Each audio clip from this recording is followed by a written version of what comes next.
अगले घर में चला जाएगा।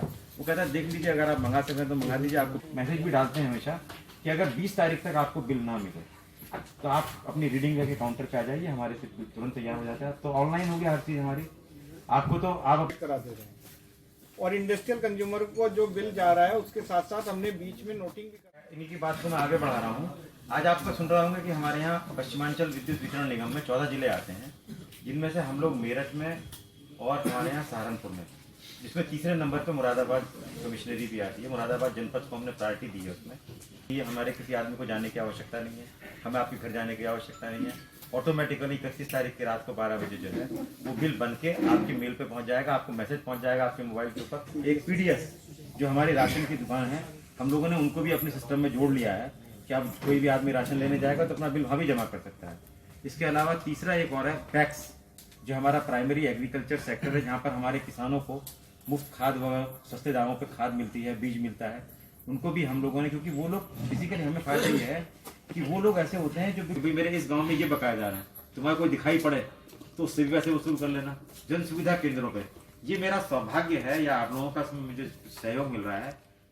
आपके मीटर बाहर लगा है, सप्लाई बाहर आ रही है, आपने चेकिंग करी, चोरी होगा उसे पकड़िए, न इसको कोई नहीं होगा।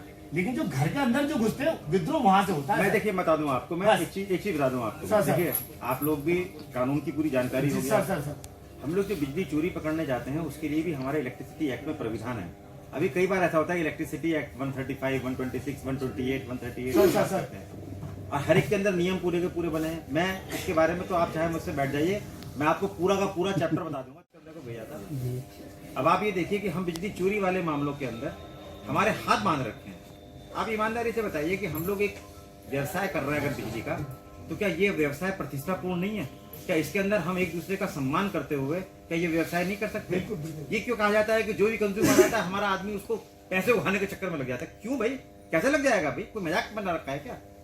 क्यों लग जाएगा पैसे के लिए?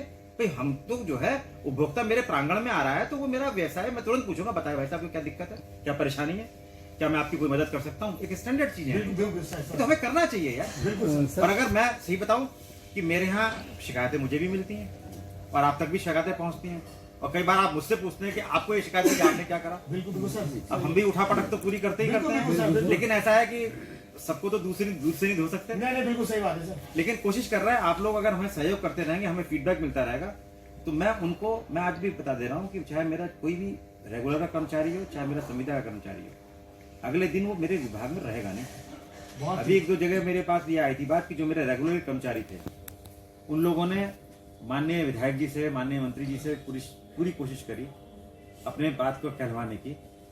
मेरा एक ही लेटर गया एमडी को। मैंने एमडी साहब से कहा कि सर मुझे इस आदमी की अपने जोन में जरूरत नहीं है, इस जोन का प्रभारी मैं हूं, तो इस जोन के अच्छे के लिए भी मैं जिम्मेदार हूं, इसके बुरे के लिए भी मैं जिम्मेदार हूं। और इसके अंदर मेरे कोई खबर नहीं चल रहा। हमने एक बात को मकसद यही है, हमने एक पत्रकार, हमने तो एक पेपर दिखाएंगे आपको। एक पेपर भी छोड़िए, पेपर और भी तो है। आप एक पेपर क्यों पढ़ते हैं? आप और पेपर भी तो पढ़िए। आप तो सब कुछ और समझ रहे हैं। पर्टिकुलर मुद्दा नहीं, ये आपकी बात की बात नहीं है, ये कोई बात नहीं है। आप लोगों के साथ जो है दौलत बाग एसडीओ सर कौन से हैं मुझे तो पता नहीं। मेरे संवाददाता जी ने पूछा कि राइट क्यों नहीं आ रही है, क्या वजह है, क्या परेशानी है। महानगर अमल कमेटी की बात है, उस पर उन्होंने छूटते ये पूछा है उनसे कि आपका कंज्यूमर नंबर क्या है, आप पहले ये बताएं। तो सर ये कौन सा तरीका है? और संपादक जी से पूछते अब आपने जो बातें कही है बताइए सर। आप ये देखिए, अभी मैं उसी सवाल के जवाब में एक दूसरा जवाब दे रहा हूँ। जी।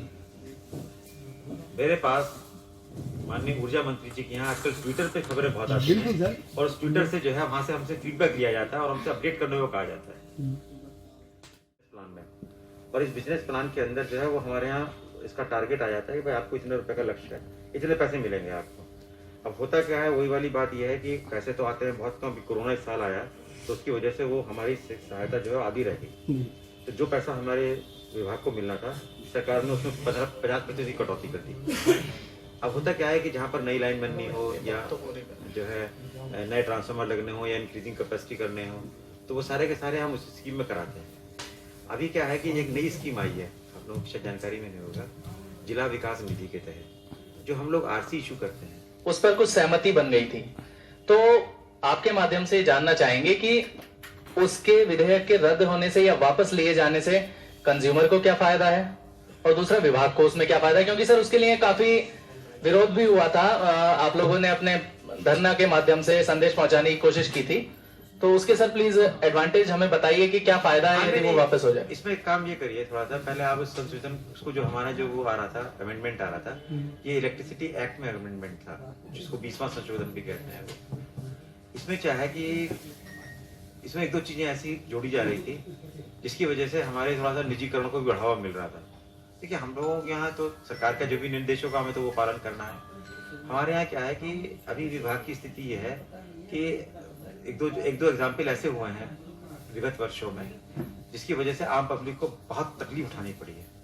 तकलीफ ये उठानी पड़ी थी कि आपको याद होगा कि जो 2005 में एक बार जो आया था, वो जो आया था ना तूफान आया था, जिसके अंदर आंध्र प्रदेश के अंदर और उड़ीसा के अंदर काफी सारी लाइनें जो समुद्र के किनारे थी वो पूरे के पूरे गांव जो है वो सब सारे पोल्स टूट गए, सारी लाइनें टूट गई, सारा डैमेज हो गया बिजली का।